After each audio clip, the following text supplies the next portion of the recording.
ನಮಸ್ಕಾರ ಸ್ನೇಹಿತರೆ, ಇವತ್ತಿನ ದಿವಸ ಇದು ಗಾಡಿ ವ್ಯಾಪಾರ ಆಗ್ತಿದೆ. ನಾನು ನಿನ್ನೆ ಯೂಟ್ಯೂಬಲ್ಲಿ ಬಿಟ್ಟಿದ್ದೆ. ಇದು ಮಾಲೀಕರು ಬಂದು 7,80,000 ಹೇಳಿದರು. ಇವತ್ತಿನ ದಿವಸ ವ್ಯಾಪಾರ ಆಗೋ ಟೈಮಲ್ಲಿ ಏನು ಹೇಳ್ತಿದ್ದಾರೆ, ಕುಂತು ಮಾತಾಡ್ರೆ ಹೆಚ್ಚು ಕಡಿಮೆ ಬಿಡ್ತೀರಂತ ಹೇಳಿದ್ರಲ್ಲ. ಇವತ್ತಿನ ದಿವಸ ಗಾಡಿ ವ್ಯಾಪಾರ ಮಾಡುವಂಥ ಕಸ್ಟಮರ್ ಏನು ಮಾಡಿದರು, 7,30,000 ರೂಪಾಯಿಗೆ ವ್ಯಾಪಾರ ಮಾಡ್ತಿದ್ದಾರೆ. ಇದರಲ್ಲಿ 7,30,000 ವ್ಯಾಪಾರದಲ್ಲಿ CC ಕಂಡೀಷನ್ ಕೊಡ್ತೀನಿ ಅಂತ ಹೇಳಿ ಕಸ್ಟಮರ್ ಮಾತಾಡಿದ್ದಾರೆ. ಇದು ನಿಮ್ಗೆ ಒಪ್ಪಿಗೆ ಇದೆಯಲ್ಲ ಸರ್? ಇದು ಓಕೆ. ಇವಾಗ ಅವ್ರೇನು ಹೇಳ್ತಿದ್ದಾರೆ ಅಂದರೆ, ಈಗ 7,30,000 ರೂಪಾಯಿಗೆ ವ್ಯಾಪಾರ ಕೊಡ್ತಾ ಇದ್ದೀವಲ್ಲ, ಕೊಡಬೇಕಾತಂದರೆ ಈಗ ಯಾವ ಥರ ಕಂಡೀಷನ್ ಇದೆ ಆ ಥರ ಗಾಡಿ ಕೊಡ್ತಾರೆ ನಿಮಗೆ. ಕೊಡಬೇಕಾದ್ರೆ ನೀವು ಲೋನ್ ಮಾಡ್ತೀನಿ ಅಂತ ಹೇಳಿದ್ದೀರಿ. ಲೋನ್ ಮಾಡುವ ಸಂದರ್ಭದಲ್ಲಿ ನಿಮಗೇನಾದರೂ ಸಿಬಿಲ್ ಹೋಗಿತ್ತು ಅಂದರೆ ಲೋನ್ ಮಾಡೋಕ್ಕಾಗಲ್ಲ ನಿಮಗೆ ಅಂದರೆ, ನೀವು ಬೇರೆಯವ್ರಿಗಾರ ಕೊಟ್ಟು ಡಾಕ್ಯುಮೆಂಟ್ಸು ಇದು ಮಾಡಬೇಕಾ.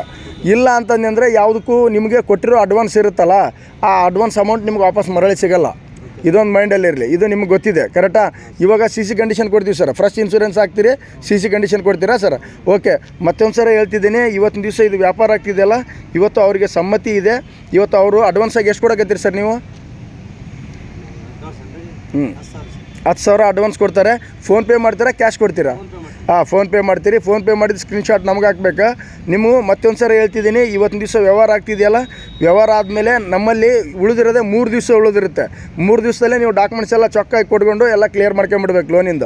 ಇಲ್ಲ ಅಂದರೆ ಮತ್ತೆ ಏನಾಗುತ್ತೆ, ನಮಗೆ ತೊಂದರೆ ಆಗುತ್ತೆ ಮುಂದೆ. ಅದಕ್ಕೋಸ್ಕರ ಇವಾಗ ಮತ್ತೊಂದು ಸರಿ ಹೇಳ್ತಿದ್ದೀನಿ, ಇವತ್ತು ಕಲ್ಲೇಶ್ ಫೈನಾನ್ಸ್ ಸುತ್ತಲಿಂದ ಸೇಲ್ಗಿಟ್ಟಿದ್ರು. ಇವತ್ತು ವ್ಯಾಪಾರ ಆಗ್ತಿದೆ. ನಿಮ್ಮ ಊರು ಅಂತ ಯಾವುದು ಗೊತ್ತಾಗಲಿಲ್ಲ. ನಿಮ್ಮ ಯಲಬುರ್ಗ ಹತ್ರ ಚಿಕ್ಕಪ್ಪನಾ? ತಾಂಡಾರಿ, ಚಿಕ್ಕಪ್ಪ ತಾಂಡಾನ? ಓಕೆ. ನನ್ನ ಮೊಬೈಲ್ ನಂಬರ್ ಬಂದು 9845757685. ಈ ನಂಬರ್ಗೆ ನೀವು ಕರೆ ಮಾಡಿದರೆ ಇನ್ನೂ ಹೆಚ್ಚಿನ ಗಾಡಿ ಸಿಗ್ತವೆ. ನಮ್ಮ ಹತ್ರ ಲೋನ್ಸ್ ಎಲ್ಲ ಮಾಡ್ತೀವಿ. ನಿಮಗೆ ಬೇಕಿತ್ತು ಅಂತಂದರೆ ಈ ನಂಬರ್ಗೆ ಕರೆ ಮಾಡಿ. Thank you.